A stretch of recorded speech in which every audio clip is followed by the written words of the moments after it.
to the west, and they said, this is our one last chance. We're going to just throw everything at the Allies. We're going to attack the British and the French and the New Americans with everything we got, and we're going to take over Paris and win the war. And when they did, in this one little sector of the front, there was nothing standing in between the Germans and Paris but the Harlem Hellfighters. And the Harlem Hellfighters stopped them and turned them back. So their combat record is what made them such amazing soldiers. That's why they're famous, including the jazz of Jim Europe and including the personal heroism of Henry Johnson.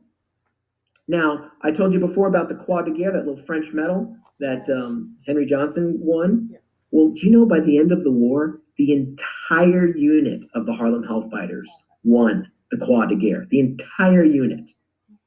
And that is why when they came home, over 1 million New Yorkers lined the streets of every color. 1 million New Yorkers gave them a parade to celebrate them coming home. And that's what was so important. Now, why were they important as opposed to being why they were famous? Well, that goes much deeper. That was much deeper than World War I. The Harlem Hellfighters were important because they remind America to live up to its ideals. What I mean is, America is not what's called a nation state. And what I mean by a nation state is like when you have a group of people that are all the same, like the Japanese, the Germans, the Swedish, they're called a nation. They all look the same. They all have the same culture, and they create a country on the land that they're in, the state. So nation state. America's not like that.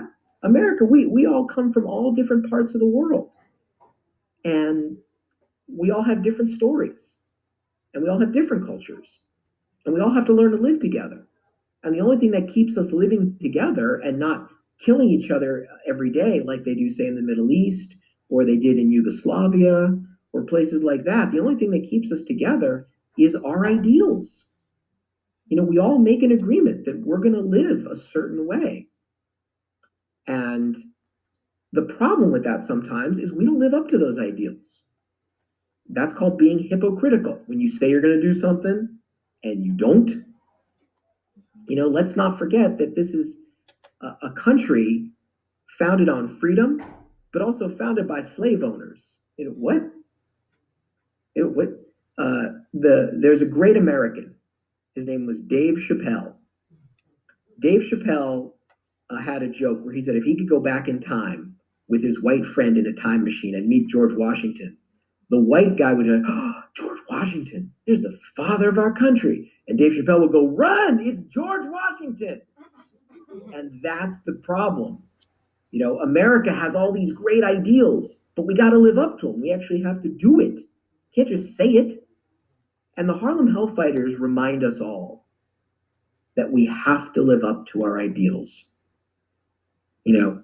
That the Constitution, that the Bill of Rights, that all these things that we claim that are so great, that takes a lot of work. And that takes a lot of pain.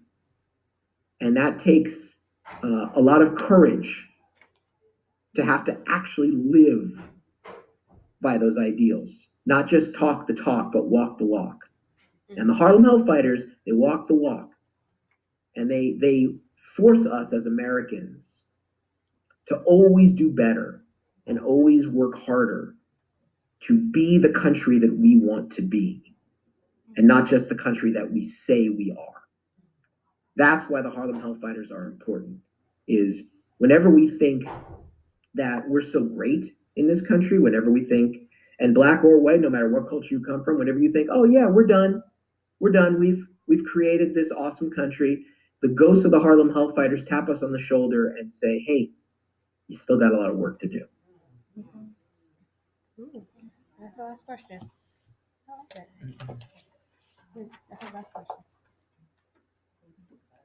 If I'm talking, this won't show up on the video. Now, I don't know if you want to ask him something about the book as far as incorporating all of this into his book, how he incorporated some of your questions into his book.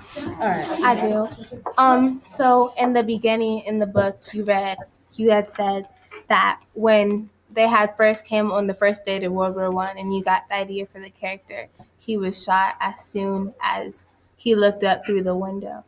Do you think things like that actually happened during World War One? Like I know that happened. I know they happened because what I did for this book, I had to do a lot of homework. And let me tell you that I did not like doing homework in school. Have any of you heard of something called dyslexia? I have. It's when your Alright. mind mixes letters up like B and D and stuff like that, right? Those letters that look the same. Yeah. Yeah, that was me, and that's still me. And in school, I did not do well in school, and I worked so hard, and I did so poorly, and I hated homework, and I was never good at it. But when I became a writer for a living, I ended up having to do the one thing I hated, which was homework. Mm-hmm. So I had to research World War One. I couldn't just make this stuff up. This isn't Spider-Man. This is the real deal. Mm-hmm. So I had to read a lot of books about World War One. And part of it, and the cool thing is, not only is it in books now, there's also audiobooks. So I actually got to listen. There's a place in England called the Imperial War Museum. And what they did in the 1970s was they did audio recordings. They interviewed real veterans of World War One. Mm-hmm. And so I got to listen to those interviews. And I heard this one Englishman, old Englishman, he said, so, the first time we was in the trenches, it was the first day, and there was this one bloke, and he didn't know where the Germans was, and he put his face right over the top, and then he got shot. So that was a real story. So I took that real story, and I put that into the Harlem Hellfighters.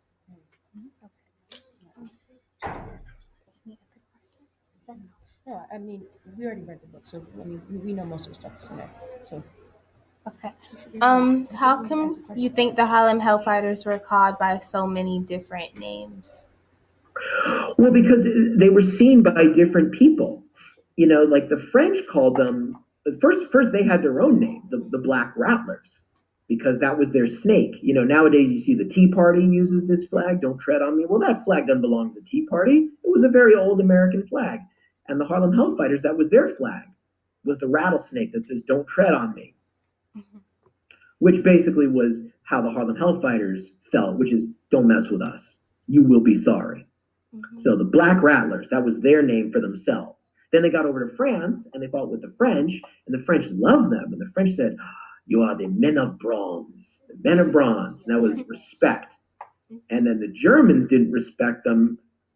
The Germans feared them. So then the Germans were like, oh, those are the fighters from hell. It's like they came straight out of hell. They were so bad. So everybody had different names for them. That's why.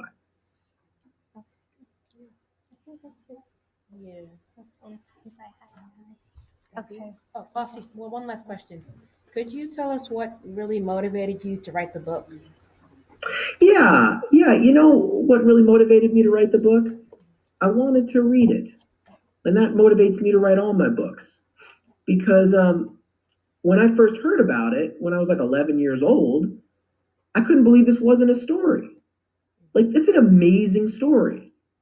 I mean, come on, you've got this group of young men, and the system, the government doesn't want them, and there's a whole war that they're not going to be part of. And here's their chance to prove what they can do to themselves. They can prove it to themselves. They can prove it to their community. They can prove it to the system. They can prove it to the world.